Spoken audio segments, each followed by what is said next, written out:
अब देखिए, जो हमने आपको बताया था कि जो मूर्ख होते हैं ना, वो क्या करते हैं, दिन दिन चिल्लाते रहते हैं और अपने प्राणियों की बाजियाँ लगा देते हैं, अपने प्राणियों की भी, अपने परिवारजनों की और या अपने प्राणों की। और थोड़े से अनियंत्रित और धूर्त जो आदमी होते हैं ना, उनका आसन और ऊंचा और उनका बल बढ़ जाता है, वो अपना बल बढ़ाते हैं, थोड़े उनके परिवार की मदद करके दिखाते हैं। समाज में जब हमने देखा, वो क्या करते हैं, मूर्ख लोगों की ताकत का यूज करके और समाज में अपना बल बढ़ाते हैं, मीन्स गुंडागर्दी बढ़ाते हैं, अपनी ताकत बढ़ा रहे, तो लोग उनसे डरने लगते हैं कि ये तो भाई ऐसा करेगा तो हमारा ऐसा नुकसान हो जाएगा। सज्जन व्यक्ति तो कभी बोल ही नहीं पाता है। धर्म और ईमान के नाम पर जो किए जाने वाले ऐसे भीषण जो व्यापार हैं, उनको रोकने के लिए कुछ समाज के सज्जन व्यक्तियों को साहस और दृढ़ता के साथ इस उद्योग को मीन्स बंद करना होगा, उन लोगों से लड़ाई लड़नी होगी, उनको समझाना होगा। तो अगर ऐसा नहीं समझाया गया तब क्या होगा, भारत में नित्य प्रति मीन्स हर दिन झगड़े बढ़ते चले जाएंगे, लोग एक दूसरे का नुकसान करते जाएंगे। आपको 500 रुपये दिए लेकिन आप किसी का 5000 का नुकसान कर रहा है। यही बोला गया है, धन की मार बुद्धि पर। उन्हें ये समझ नहीं आता है कि मुझे तो सिर्फ 5000 रुपये मिले हैं, लेकिन मैं किसी की ज़िंदगी और किसी के परिवार को या किसी की संपत्ति को जिसने मेहनत से बनाई है, मैं उसका नुकसान कर रहा हूँ। अब आगे देखो, धर्म की उपासना यहाँ पर में कोई किसी के मार्ग में रुकावट न डाले, देखिए रुकावट न हो। जिसका मन जिस धर्म को चाहे उस धर्म की भावना से वो अपने मन में जगावे, मीन्स उसकी पूजा करे, पाठ करे, आयोजन करे। धर्म और ईमान मन का जो सौदा है, जिस ईश्वर से आपको श्रद्धा है, भक्ति, आप उसकी पूजा करें। ईश्वर और आत्मा के बीच का वो संबंध हो, मतलब कोई किसी की पूजा पाठ में रुकावट न डाले। हमारे देश में हर व्यक्ति अपनी इच्छा के अनुसार किसी भी धर्म को अपना करके उसका अनुयायी बन सकता है। आत्मा को शुद्ध करने और ऊंचे उठाने का साधन हो। ये बताया कि धर्म लड़ाई झगड़े का न हो, ईश्वर और उसके बीच में एक आस्था का संबंध हो, उसके ऊपर उठने का एक साधन हो। वह किसी भी दशा में किसी भी दूसरे व्यक्ति की स्वाधीनता में आज़ादी को छीनने व कुचलने की वो कोशिश न करे, वही सही धर्मात्मा होता है। आपका जो मन चाहे उस तरह के धर्म का आप माने, उसका आयोजन करें, पूजा पाठ करें। दूसरों को मन चाहे उस प्रकार में धर्म ना माने, वह न माने, उस प्रकार का वह ना माने, मतलब किसी के दबाव में आकर कोई काम न करे। लेकिन जब दो भिन्न मीन्स अलग अलग धर्म के लोग आपस में जब वो कर रहे हैं, धर्म की बात कर रहे हैं, तो उसमें हमें बाधा नहीं बन। वही हमने बताया कि सबके बीच का संबंध हो, व्यक्ति स्वाधीनता हो, स्वतंत्र हो, लेकिन दूसरे के मन की किसे हमें कभी भी उसके ऊपर हम थोपे नहीं। जब दो लोगों के धर्म हो तो उनमें आपस में टकराव की स्थिति ना बनाए, आपस में झगड़े ना करें, धर्म को मनाने का कोई स्थान ना हो। यदि किसी धर्म के मानने वाले कहीं ज़बरदस्ती टांग अड़ाते हैं, ज़बरदस्ती किसी को परेशान करते हैं या टांग अड़ाते हैं, तो क्या होता है, इस प्रकार का जो कार्य है देश की स्वाधीनता के विरुद्ध समझा जाएगा, मीन्स वो गलत समझा जाएगा और उनको पनिशमेंट भी दिया जाएगा। अब देखिए, देश की जो स्वाधीनता के लिए उद्योग किया जा रहा है, जो व्यापार किए जा रहे हैं, उनका वह हर दिन अत्यंत बुरा था। मीन्स जब हमारा देश आज़ाद हुआ था उस समय जो कौमी दंगा फैलाया गया था वो बहुत ही बुरा था। यहाँ ये बताने की कोशिश की जा रही है कि वह दिन बहुत ही बुरा था जिस दिन स्वाधीनता के क्षेत्र में जब खिलाफत मुल्ला मौलवियों के धर्माचार्यों ने स्थान दिया, तो उन लोगों ने समझा गया, जब उनको समझा गया कि भाई आप लोग अपने हिसाब से तो हिंदुस्तान पाकिस्तान दो देश बन गए, एक प्रकार का उस दिन स्वाधीनता के क्षेत्र में हर कदम पीछे हटकर रखा था। मीन्स जीत के साथ साथ एक हार भी सामने आई थी और जिसे सबको स्वीकारना पड़ा था। करोड़ों लोग अपनी संपत्ति भूल गए, कितने की जान चली गई, कितने के परिवार बिखर गए, इस तरह, क्योंकि वहाँ जब धर्म को स्थान दे दिया गया तो इस्लाम धर्म एक साइड हो गया, हिंदू धर्म एक साइड हो गया, तो बहुत झगड़े हुए और आगजनी हुई, मारपीट हुई, लोग जान बचा के किसी तरह भागे इधर से उधर, और इस तरह से इतनी परेशानी का सामना करना पड़ा कि जिसका खमियाजा आज भी हम लोग भोग रहे हैं, जो कि आप देखिए पाकिस्तान हमेशा हमारे देश पे आक्रमण करता रहता है, आतंकवादी घुसते रहते हैं, कश्मीर के लिए झगड़ा होता रहता है। ये सब उसी की वजह से हुआ, क्योंकि जब हमारा देश आज़ाद हुआ था, स्वाधीन हुआ था, तब वहाँ पर धर्माचार्यों और मौलवियों को जगह दे दी गई थी और उन्हें अपने हिसाब से इतना गलत कदम उठा लिया था। अब उसी पाप का फल हमारे भी भोग रहे हैं। बताया देश को स्वाधीनता के संग्राम की मौलाना अब्दुल की बारी जब शंकराचार्य को देश के सामने एक दूसरे के नाम पेश किया गया तो इन्हें अधिक शक्तिशाली बना दिया। और क्या हुआ, इस काम का फल यह हुआ कि इस समय हमारे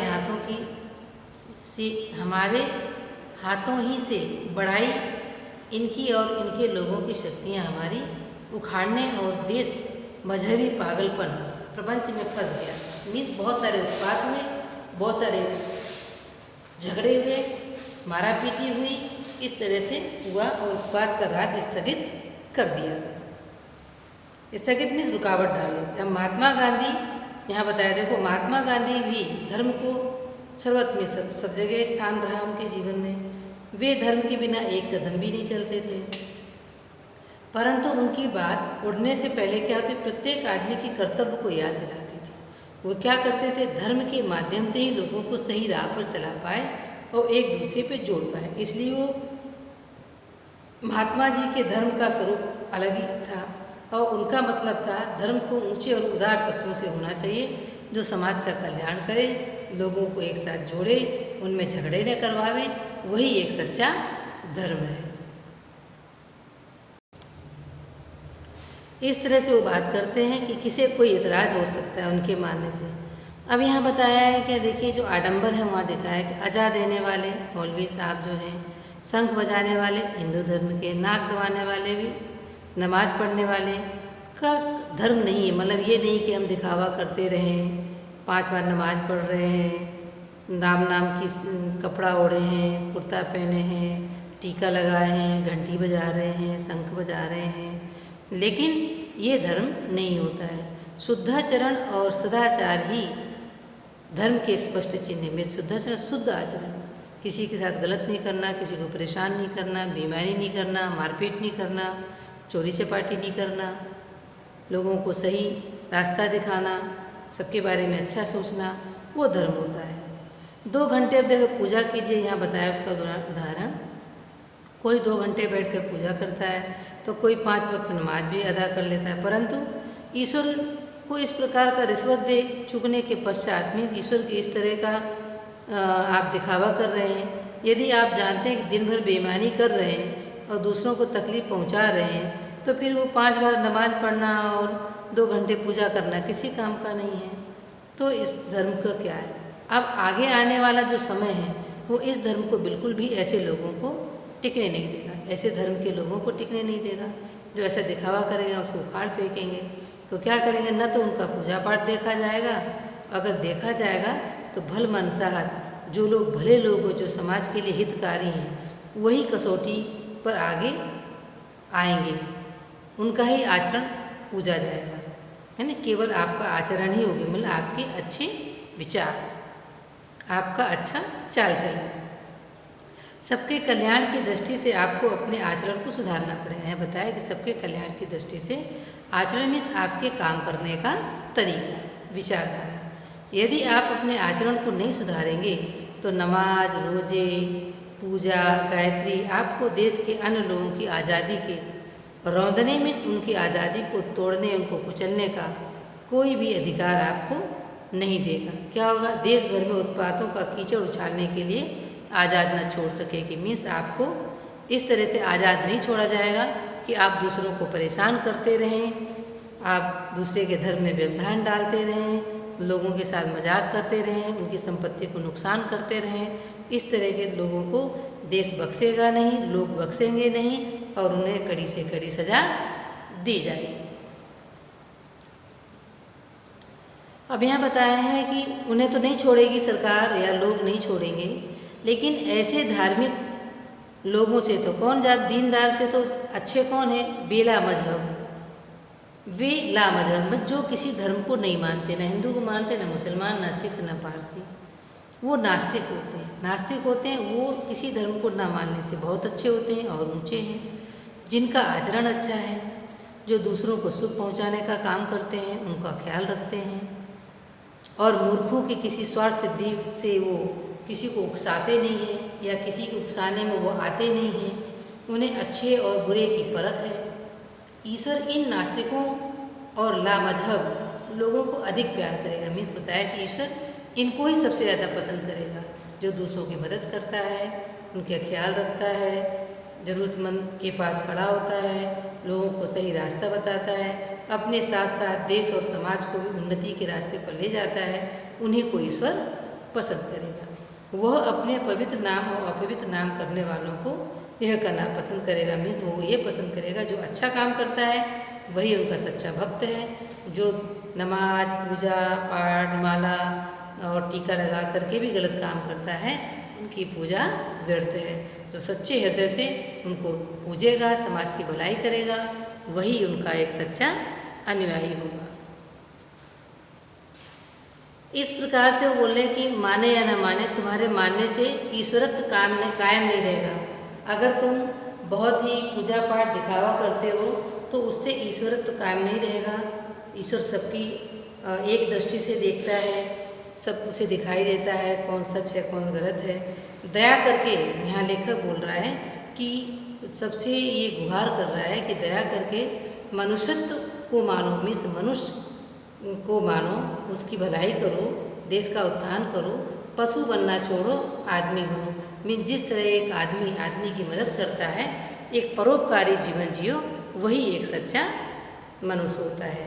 अब मैं आपको पाठ का सार समझा रही हूँ, ध्यान से देखिए। वहाँ पर उन्होंने ये समझाया है कि महात्मा गांधी के अनुसार धर्म का तात्पर्य उच्च एवं उदार विचारों से है। धर्म और ईमान की राह में कोई बाधा नहीं होनी चाहिए। हर किसी को स्वाधीनता है अपने धर्म को मनाने की, किसी को धर्म की क्षति नहीं पहुँचानी चाहिए।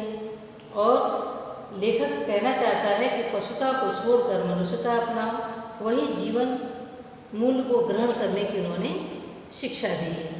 अब बोल रहे हैं कि कुछ लोग ऐसे होते हैं कि अपना उल्लू सीधा करके गरीब लोगों को बुराइयों की तरफ धकेल देते हैं। इस तरह से वो धर्म की आड़ लेकर के अपना स्वार्थ सिद्ध करते हैं। उनके इस कृत्य को समाज पर कुप्रभाव पड़ता है और यह बखूबी स्पष्ट हो जाता है कि वे हमारे देश में ही नहीं वरन अन्य देशों में भी धर्म के नाम पर कुकर्म करते हैं। ऐसे लोगों को के कुकृत्यों से प्रभावित व्यक्ति, वर्ग और समाज का विवरण इस पाठ में मिलता है। और गांधी जी के अनुसार धार्मिक व्यक्तियों की अपेक्षा नास्तिक अधिक अच्छे होते हैं, जिनका आचरण उत्तम होता है, दूसरों के सुख दुख को ध्यान देते हैं, धर्म के नाम पर वो उत्पात नहीं करते हैं। ईश्वर ऐसे ही लोगों को बहुत प्यार करेगा जो मानवता को अपना धर्म मानते हैं। इसलिए व्यक्ति को ऐसा चाहिए कि वो पशुता को छोड़ के मनुष्यता को अपने जीवन में स्थान दे। आशा है आपको ये पाठ समझ में आया होगा।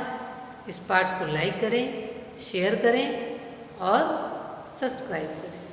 Thank you.